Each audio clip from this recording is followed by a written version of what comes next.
Alors, quelles conséquences pour la francophonie?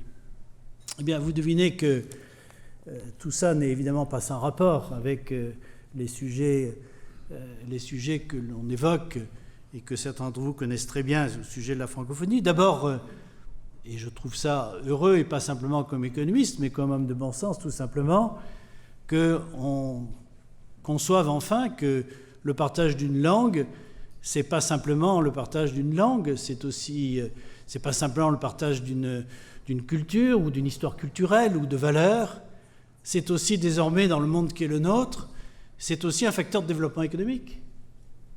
Et désormais, nous sommes capables de le démontrer. Les pays qui partagent la même langue échangent plus. C'est objectif, c'est mesuré. Bon.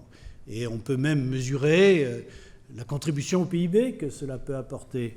Et donc, nous ne nous privons surtout pas de cela. Je dis parfois d'ailleurs que, et ce n'est absolument pas irrévérencieux par rapport à l'amour que nous pouvons avoir par ailleurs pour la langue et ses beautés propres, mais je dis souvent, n'oublions pas aussi que la langue, c'est la monnaie des échanges humains.